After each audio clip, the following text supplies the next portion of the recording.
Anak, pupunta dito yung mayaman mong tita. Bibigyan niya ako ng pera, Nay. Oo, anak, kaya maganda ka na.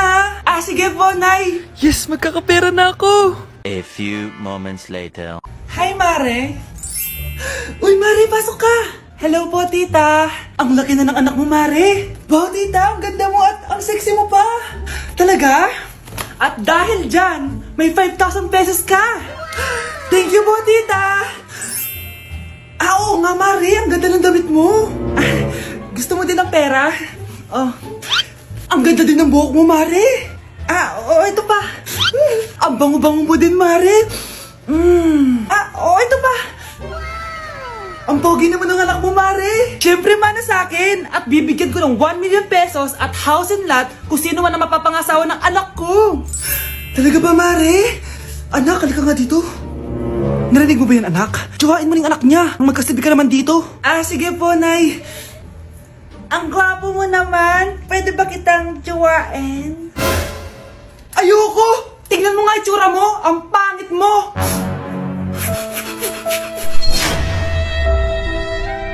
Kaya hindi umuunlad ang Pilipinas dahil kinukurakot nyo. Mahiya naman kayo! Don't stop shaming them. Deserve nila yan. Mainit ang mata sa atin ng mga tao. Kaya siguraduhin nyo na magmumukha tayo malinis, ha?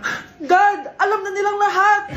Nadidepress na ako! Binabash nila ako sa social media. Tapos kanina sa school, binubuli nila ako. Nasisira image ko. Ayusin mo to, Dad! Gumagawa na ako ng paraan, anak. Pero sa ngayon, kailangan ko muna kayo palipad sa Amerika para safe kayo. Okay, Dad. I'm calm. Bigyan mo ako ng 10 million pang shopping ko doon, ha? May mga mag-iimbestiga dito. Kaya lahat ng mga luxury cars namin, itago nyo muna. Hindi nila pwede makita yung mga yun. Base sa report na binigay sa akin, may ghost project daw kayo. Totoo ba yun? Wow! It's a yes or no question. Bakit di ka makasagot? Your Honor, kakusapin ko po muna yung lawyer ko. Ang kakapal nyo. Halata naman sa mga kilos nyo na guilty kayo. Kamusta na kaya sila, Mom and Dad? Sana okay lang sila. Nawala sa garahe ang 10 sa 12 luxury cars. Pati mga sasakyan tumakas na. Hindi kami papayag na hindi kayo mananagot. Hindi kami mananahimik sa issue na to. Class, may joke ako. Anong hayop ang hindi marunong magtago? Ano po, ma'am? Di elepante kasi di ba malaki siya? Corny ni ma'am. Rubes. Nakakatawa ka talaga, ma'am. +1 si Samantha kasi siya lang yung tumawa. Thank you, ma'am. Lu, pwede pala yun? Ma'am, eto po, para sa inyo po to. Hala, ang ganda naman nito. Balita ko po kasi, ma'am, mahilig kayo sa halaman. Thank you, Samantha. Baka naman, ma'am, plus points sa quiz natin kanina. Sure, +5 ka na sa akin. Ikaw pa ba? Hala siya, pasip-sip to kay ma'am, oh. Okay, class dismiss. Pwede na kayo umuwi. Ma'am, ako na po magdadala ng mga gamit nyo para di po kayo mahirapan. Hatid ko na po kayo, ma'am. Aba naman, buti pa si Samantha, matulungin. Ginagawa niya lang naman yan para magka-plus point siya. Ay, nakakainis si Samantha, no? Halatang nagpapasip-sip lang siya kay ma'am. True. Kaya siya yung top 1 palagi dahil sa mga binibigay na points si ma'am. Guys, tingnan nyo. Convoy yan ng magulang ni Samantha tsaka ni ma'am. Babayaran daw si ma'am para maging valedictorian si Samantha. Grabe. Sumusobra na kayo. Okay, class, may i-announce ako. Ang valedictorian natin ay si... Sino pa ba? Di si Samantha. Hala, totoo ba? Hindi ko expect. Congrats, Samantha. Ang galing nyo. Ang galing mong bumili ng grades. Ha? Scarlett, sit down. Ay, no. Convo nyo to, diba? Magkano binigay sa'yo, ma'am? 1 milyon? Wow, easy money. Hala, nagpapabayad si ma'am. Grabe. Ano kaya magiging reaction ng principal pag nasend ko to sa kanya? Hindi yan totoo! I-delete mo yan! Oops, sorry na send. Deserve nyo yan. Lumalaban kami ng patas dito. Kailangan nyo managot. Anak, manood ka na itong Cocomelon para malibang ka. Sige po, Nay. Ang cute nila. Quack, quack, but only 4 little ducks came back. Cocomelon ba yun? No, bawal yan. Ang dede ay pribado. Bawal ipakita to. Hindi Anak, ano yung pinapanood mo, ha? Nay, eto na yung bagong Cocomelon. Ay, iba na pala yung Cocomelon ngayon. ang kwet ay pribado. Bawal ipakita to. In fairness, educational siya. Ang pepe ay pribado. Bawal ipakita to. Hindi dapat nanay mo, tandaan mo, may kabayaran ang bawat luha niya. Isipin mo ito, noong maliit ka pa, ilang beses ka bang umiyak sa gabi? Ilang beses kang nagkasakit at nag-alala siya? Ilang beses kang nagutom at tiniis niya ang sarili niyang gutom para lang may maihain sa'yo? Pero ngayon, sino ang lumuluha? Ganun. Pag sumagot ang bata, bastos agad. Hindi ba pwedeng nagpapaliwanag lang? Hindi ba natin kaya makinig? Lalo na kung ang bata maayos naman ang pananalita, hindi naman mataas ang boses, hindi naman bastos pag nagpapaliwanag. Ang iba kasi sa atin, hindi naman nila lahat talagang ayaw makinig. Pag nagpapaliwanag ng bata, sure na tayo. Kuya, sundan mo yan. Sige po, ma'am. Sinasabi ko na nga ba may tinatago ka sa akin. Ayan kuya, huminto ka dito. Magloloko ka na nga lang sa matanda pa. Hoy, bayad mo! Humanda ka talaga sa akin.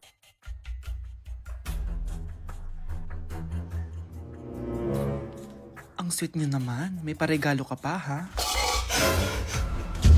Ano yun? Scarlett? Anong ginagawa mo dito? Manloloko ka! Pinagpalit mo ko dito sa matandang pangit na to? May paregalo ka pa, ha? Sa akin nga, wala kang binibigyan na regalo, Scarlett, magpapaliwanag ako. Manahimik ka! At ikaw naman, matandang pangit, sayong-sayo na tong boyfriend ko! Magsama kayong dalawa! Aba, walang respeto tong girlfriend mo, Ano pinagsasabi mo, Scarlett? Nanay ko to. Excuse mo lang yan! Mukha kang nagtatago ka kanina, Nagtatago ako kasi isusurprise namin yung tatay ko. Ganito babae ba yung gusto mo, anak? Yung walang modo? Nay, pagpasensyahan niyo na siya. Tita, sorry po. Anong sorry? Matandang pangit ako, di ba? Lumayas ka dito, babae ka. Sorry na, tita. Ayaw mo lumayas, ha? Brownie! Good boy! Tumakbo ka na. Okay, class. 5 points sa akin ang makakasagot neto. Ano ang pangalan ni Rizal? Ma'am. Yes, Scarlett? Rizal Park.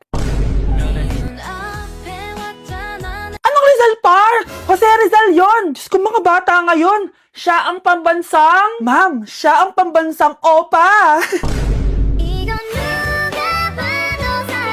Siya ang pambansang bayani natin. Anong pinagsasabi nyo? Kompletuhin nyo to. Ang kabataan, ang pag-asa ng busan. Mali! Bayan! Pinagluloko nyo ako, ha? Eto. Ano ang sinulat na libro ni Jose Rizal? Ma'am, El Filibusterismo. Imnida. Tama na sana, Naloloko na kayo sa K-pop at K-drama na yan, ha? Last na talaga. Ayusin nyo na, Okay, class. Last question. Sino ang kapatid ni Rizal? Kapatid ni Rizal? Ma'am! Eto, sure na ako sa sagot ko. Yes, Scarlett. Ang kapatid ni Rizal Park ay si... si Sandara Park. This year, ang Christmas decor namin dapat aesthetic. Mala Pinterest score. Minimalist but magical. Nay, ganito yung gusto kong Christmas decor. Need na lang natin ng ribbons, garlands, glitters, and maybe a glue gun. Tingnan mo, may ilaw pa sa bintana mo. Anong gusto mo, mag-parol show? Nay, trust the vision. Sige, basta, huwag kang gagastos ng bongga, ha? Wow, ang ganda nito. Grabe, ang dami ng tao. Christmas season na nga talaga. Okay, good. Secured. Ayan, all added to basket na. Ayan, secured na talaga.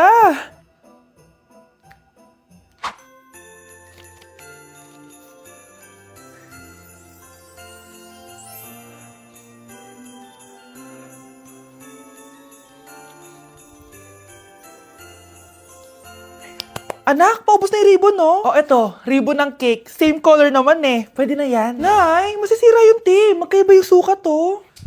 Nay, ba't mo inopin yung electric fan? Mainit kasi. Ay, Diyos ko, ang kintab ng pusa. Ang gulo na tuloy. Gusto ko lang naman maging maganda to, Anak, maganda naman, oh. Tingnan mo. At least, nagkaroon tayo ng mother-daughter bonding. Parang okay naman. O, di ba? I'm the OG interior designer.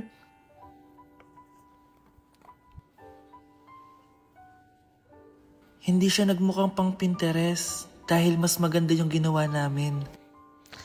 Eto, Nay, para sa'yo. Oh, ano to, anak? Nakita ko kasi yan sa National Bookstore. Tapos naalala ko, di ba gusto mo ng planner na galing sa mga coffee shop? Kaya binili ko na yan. Baka maging acidic pa tayo kakakapin natin. Makuha lang yung planner na gusto mo. Tsaka binilhan din pala kita ng pouch. Lagayan mo na kung ano-ano, Nay. Oh. Aw, thank you, anak. Welcome, Nay. Anak, gumising ka na. Christmas party niyo na. Christmas party na namin, Nay. Sana maganda yung regalong matatanggap ko mamaya. Kumain ka na dyan, anak, ha? Anong meron, Nay? Bakit ang dami pong pagkain? Siyempre, anak, malapit na magpasko. Tara, kain na tayo. Niluto ko lahat ng favorite mo. Talaga, Nay? Ay, sana palagi na lang Pasko. Ay, may nangangaraling ata. Wait lang, anak. Nangangaraling po. Ang seselage awetan na witang hando sa nga ng Pasko magmalaba joy joy. Merry Christmas po! Galing mo naman! No, ito, 10 pesos. Ayan na! 10 pesos? Ang ganda ng boses ko tapos 10 pesos lang bibigay mo sa akin? Alis na nga ako, kuripot mo. Wow, demanding pa. A few moments later. Okay, class, mag-exchange gift na tayo. Wow, ang bango neto. Thank you. OMG, bagong bag. Alam mo talaga yung gusto ko, ah. Thank you. Nasaan yung kay-exchange gift ko? Wala yung kay-exchange gift mo, be. Absent siya. Bawi ka na lang next year. Minsan na nga lang mag-Christmas. Absent pa siya. Okay lang yan, be. Huwag ka na umiyak. Paano na yung gift ko? Oh, anak, ba't malungkot ka? Wala ako natanggap na regalo, Nay. Absent yung kay-exchange gift ko. Oh, eto, para sa'yo, anak. Merry Christmas! Para sa akin to, Nay. Thank you! Akala ko wala na ako regalo ngayong Pasko. Siyempre naman, anak, makakalimutan ba kita? Wow, ang sweet niyo naman, Mare. May fruit salad ba kayo? Pingi ko. Mga anak, gumawa na kayo ng assignment nyo.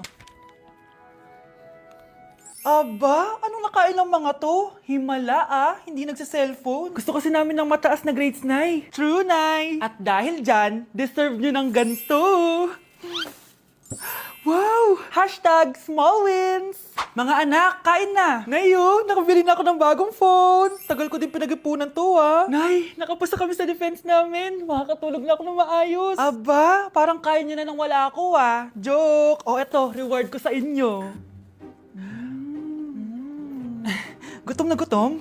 Mga anak, ang bilis niyo namang lumaki. Oo nga, Nay, Piruin mo, may business na ako. Oh, Nay, may bahay na ako!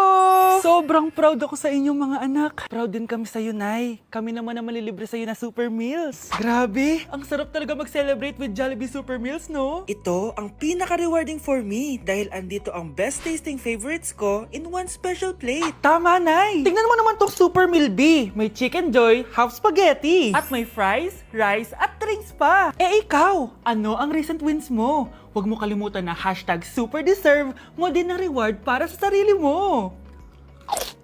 Okay, class! Namiss nyo ba ako? Bumalik na si Ma'am! At dahil first meeting natin, hindi muna ako magli-lesson. Gusto nyo ba yon? Ma'am, pwede po kami kumain sa kantin? Sure! Oh, yung mga gustong kumain, kumain na. Gawin nyo na lahat ng gusto nyo gawin. Basta, today lang yan, ha? Next week, magli-lesson na tayo. Grabe, ang bait talaga ni Ma'am, no? True, be. Kaya favorite ko yan si Ma'am, eh. Tara na, kain na tayo. Okay, class. What is the powerhouse of the cell? Scarlett? Ano ba yun? Starts with letter M. Mitochondria? Very good! Kaya mo naman pala eh. Thank you, Ma'am. O, class, mag-e-exam kayo, ha? Dinalian ko na to para sa inyo. Lahat ng nasa lesson natin, nandito. Okay, get one and pass. Oo nga, ang dali lang. Makaka-perfect pa ata ako. A few moments later. Okay, time's up. Pass your papers. Wow naman, lahat kayo nakakuha ng high scores. Magaling ka kasi magturo, Ma'am. Okay, class, dahil Friday ngayon, gusto ko mag-enjoy kayo sa weekends. Kaya naman, hindi ako magbibigay ng assignment. Yes, thank you, Ma'am. Makakagala ako. At isa pa, class, malapit na mga anak si teacher, magli-leave muna ako ng ilang months. Ha? Habang wala ako, si Ma'am Diana muna ang papalit sa akin. Maging mabait kayo sa kanya, ha? Hi, class. Namiss niyo ba ako? At dahil first meeting natin, may surprise quiz kayo. Nandito na naman yung pet peeve ko. Hindi!